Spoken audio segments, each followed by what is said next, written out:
So, but for that book then, because I was querying and everything all over again, and we had some back and forth with my original agent, who is like a wonderful person, but we just saw differently on this book, and she was even willing to sell it, but it was clear we were just coming at it from different places. And so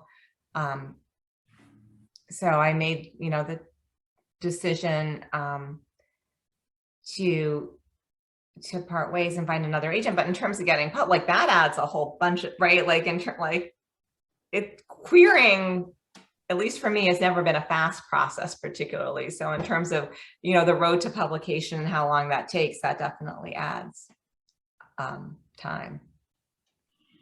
What when you did, for anybody who might be in a similar situation, when it's time to part ways with your friends, since it sounds like it was amicable and peaceful, what tips do you have for how you were able to go about that made that transition easier? Well, I think one is it's going to be a somewhat tough transition, and especially if you like the person. But I think one thing to remember, and this helped me a lot, is that it's actually, it's one of those like dirty secrets of publishing. It's actually really common.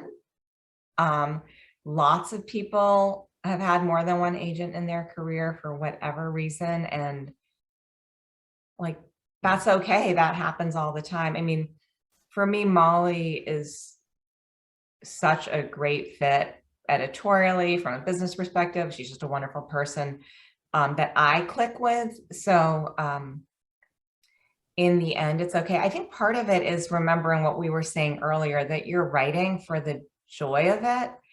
And if you're in a position where you're thinking of switching agents, I mean, often it is because if it's amicable, it's because you might not be seeing eye to eye on the direction of your work. And again, I want to say my agent would have been supportive.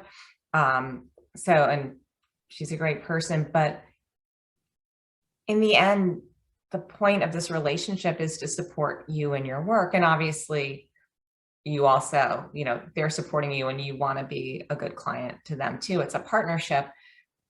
But if someone isn't understanding your work, like to me, that's sort of the first step, right? People need to understand and be enthusiastic about your work to represent your work. And so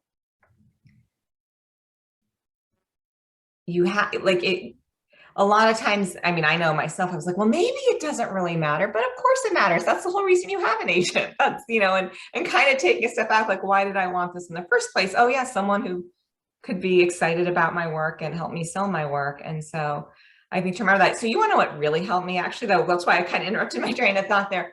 What helped me the most was having writer friends who I could just talk to and who could be like, yeah, this is hard, and help me through it and remind me that this happened and was common and could help me with my query letter.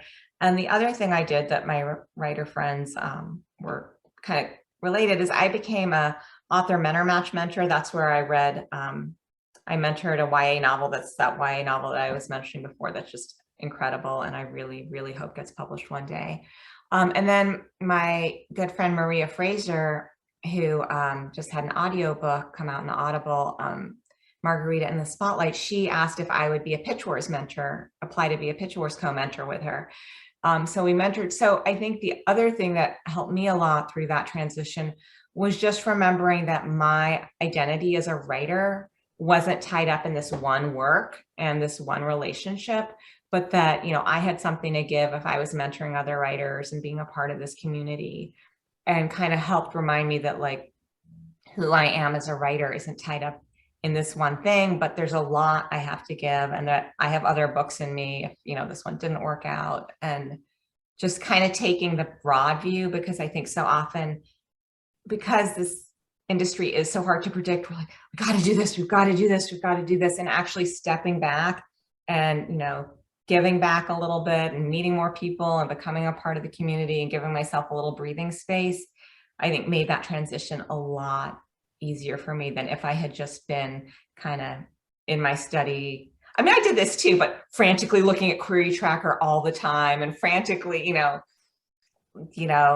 worked very hard on my query letter, but only doing that, I think, can kind of be, can be not that much fun, and coming back to what was fun about writing, which is the writing, but also, I don't know, you've met more of them than I have, but I feel like, middle grade writers and YA writers are just, in general, just a wonderful group of people, and being around them can get you excited about the whole enterprise again. So.